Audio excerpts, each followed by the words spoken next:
What's up guys, it's Chadlantis, and the video for today was actually corrupted when I recorded it last night, and whenever I tried uploading it today it didn't all work out, so I'm re-recording it. Awesome. This is actually the morning I just woke up and I was trying to freaking get all that working together and stuff, and it just wasn't working. Really unfortunate, but it caused the vlog to be late, so I'm sorry about that. But we get it to you anyway. It's just a little late, but hey man, I still got you a daily vlog for today. This past weekend was amazing for Trials, even though Twilight Gap wasn't the greatest of maps according to the general community, which is really weird because it seems like every week by Sunday to Monday time, everybody's saying that this week's Trials of Osiris map is atrocious and bad and all that stuff, and they hate it. Every week it's like Friday comes around and everybody's like, you know, this map's not that bad. It could be worse than other maps, you know. That's pretty much what everybody's saying. And then Saturday, everybody's kind of complacent and they kind of just like, don't really say anything. And then Sunday, Monday, everybody's like, I hate this map. This is the stupidest map ever. I freaking hate it. Blah, blah, blah, blah. Obviously, there's exceptions to everything, but that's just the general community response and the progression that I see every single week, which is really weird. I think that it's mostly because people are just tired of playing the same map over and over and over. So by the time the weekend's by the end of it, they are like, oh, I hate playing the same map, you know, because once you play something a lot, not only do you get used to the map and learn how to exploit it and stuff, but also a lot of other people do as well. And you have to just deal with people exploiting the easy like workarounds on a map and stuff like that. So everybody just gets frustrated with having to deal with shenanigans and having to deal with the map's downfalls. And that's really probably the reason why everybody freaking hates maps by the time the weekend comes to an end, which might be a really big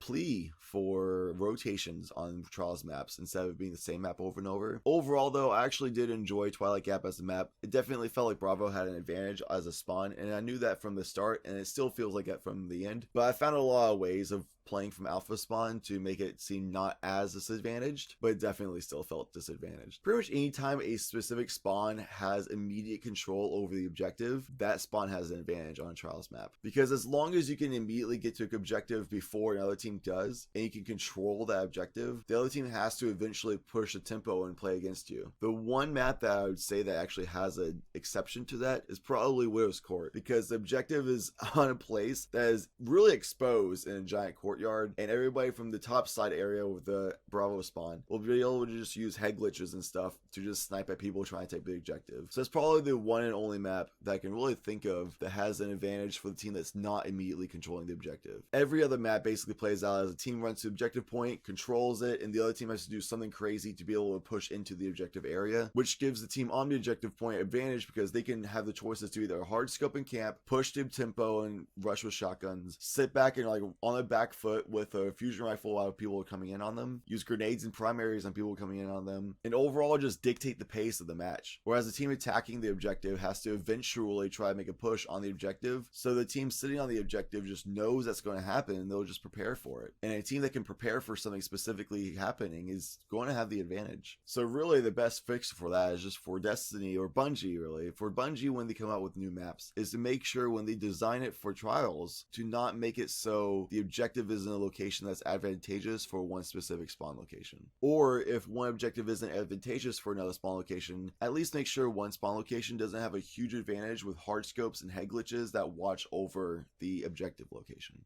I found that I really enjoyed Nightstalker Shotgunning, and I always only did in the past as well, but now I don't have to deal with Sunstingers and other Nightstalkers as much, it's a lot easier for me to get away with the things I want to get away with. Even though Shadestep was nerfed, I definitely felt that nerf a lot of times this weekend. I still felt like a lot of progress was made as far as not only just my Nightstalker play and shotgunning, but really mostly just my positioning and understanding and self-control on the map. And I gotta give a lot of props to my buddy John DL, because he's like the only guy who ever was like, hey man, don't push this location, don't push this objective, you're being too aggressive, sit back with the team, stuff like that. He would like give verbal notifications and warnings to remind me, saying, I can't protect you, you're by yourself alone out there, nobody can have your back there. A few other people have helped me out do carries have done that in the past, but none of them have consistently and regularly done it like John has, to really grind it into my understanding to where now I just kind of tell myself that constantly. Because I kind of always knew that, but I never really had that voice in my head reminding me real time to not do that. And by do that, I mean pushing up by myself and trying to make make these crazy plays happen where I really don't need to. Instead, I know when to like run away, knowing that I'm going to be losing fights. Shadesub helps a lot with that. You like pick a fight and then get out immediately kind of a deal. And it's really a big deal just having that understanding and knowing that when I don't really need to be the guy who makes crazy plays all the time. I do need to make some crazy plays sometimes, but a lot of the times when I'm in a situation where I'm like challenging a guy 1v1, I don't really need to have to like challenge that guy and have to beat that guy 1-on-1. I can back away and look for another advantage or another position to be in. And there's a lot of times where I was in a situation like that and I got away, but I was weak and I just ran to my team, and the other person would be greedy and just run into my team and just die to my teammates. They're full health, and I'm just running away like, I live for another day.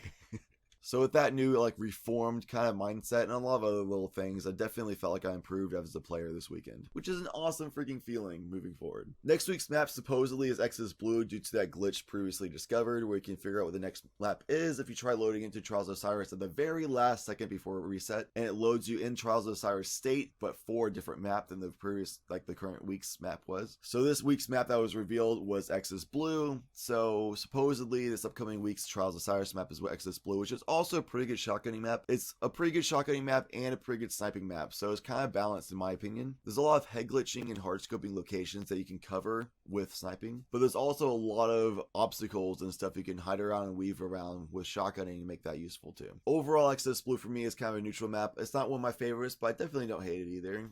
Twilight Gap was kind of the same as well, so it should be like another week where I'm going to be shotgunning a lot, and overall I'm kind of neutral on Exodus Blue. It's not one of my favorite maps, but it's also definitely not one of my most hated maps. My most hated maps being any map with freaking doors, rusted freaking lands, and super wide open hard scoping maps like Widow's Court. Any map that has a really good hybrid balance to it, or even plays to shotguns and doesn't have doors on it, is a map that I really enjoy. We're not going to talk about why I hate rusted lands. It's way too long of an explanation and I don't have time for it in this vlog. Today, which is Tuesday the 19th, is actually my mother's birthday, so I will not be doing a live stream today. I'll be back on Wednesday though. I'll be hosting the Bungie live stream at 1 p.m. Eastern, which is 10 a.m. Pacific, on the Wednesday, July 20th. And that's going to be their stream that's revealing all the changes to the Cosmodrome that's coming for the Rise of Iron DLC coming up on September. So I'll be hosting that on my channel. You can go to my channel, twitch.tv/Chadlantis at that time, 1 p.m. Eastern. And we'll be just chatting away in my Twitch chat, talking about it. So if you go to the Bungie stream, you can watch it, of course, there as well. But the channel will have thousands of people chatting constantly in there. Whereas my Twitch chat, we can actually have conversations and talk about it, which is pretty freaking awesome. I do that for pretty much every single live like reveal stream that Bungie has, and it's always a wonderful experience talking and like sharing that hype of the new content being revealed with my community. So hopefully I see you all there 1 p.m. Eastern on July 20th, which is